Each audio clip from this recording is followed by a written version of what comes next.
suffered near-fatal injuries to her spine, pelvis, and hips, and was bedridden for months afterward. During her recovery, she had a special easel attached to her bed so she could practice painting techniques. When she set to work, she began to paint the world according to her own singular vision. Over the course of her life, she would establish herself as the creator and muse behind extraordinary art. Though you may have met Kaahlo's gaze before, her work provides an opportunity to see the world through her eyes. She painted friends and family, still lives and spiritual scenes, but it was her mesmerizing self-portraits which first caught the world's attention. In an early work, Self-Portrait with Velvet Dress, the focus is on her strong brows, facial hair, long neck, and formidable stare.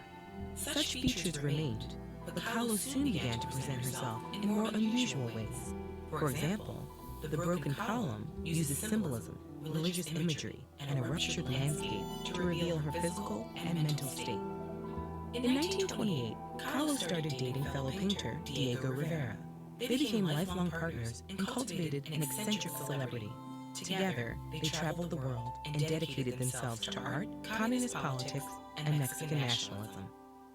Kaahlo and Rivera shared a deep affinity with Mexicanidad, a movement which celebrated indigenous culture after the revolution. In her daily life, Kaahlo wore a traditional Tejuano dress and immersed herself in native spirituality.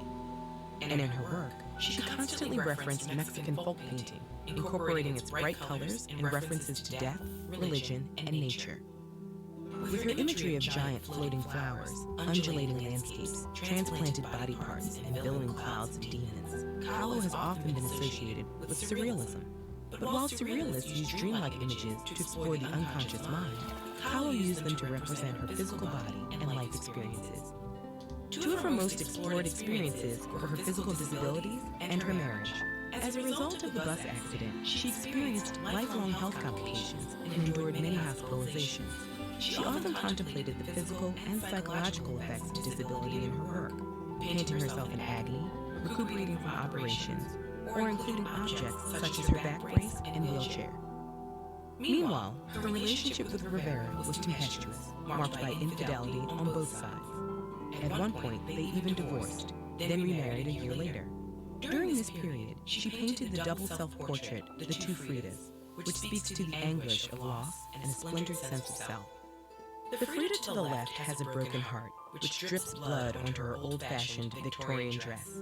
She symbolizes a version of the artist who is wounded by the past, but is also connected by an artery to a second self. This Frida is dressed in Tejuana attire, and although she remembers Diego with the tiny portrait in her hand, her heart remains intact. Together, the two suggest a position caught between past and present, individuality and dependency. Kaahlo died in 1954 at the age of 47. In the years after her death, she experienced a surge in popularity that has lasted to this day. And although her image has proliferated, Kaahlo's body of work reminds us that there are no simple truths about the life, work, and legacy of the woman behind the icon. Rather, she put multiple versions of her reality on display and provided us with a few entryways into the contents of her soul.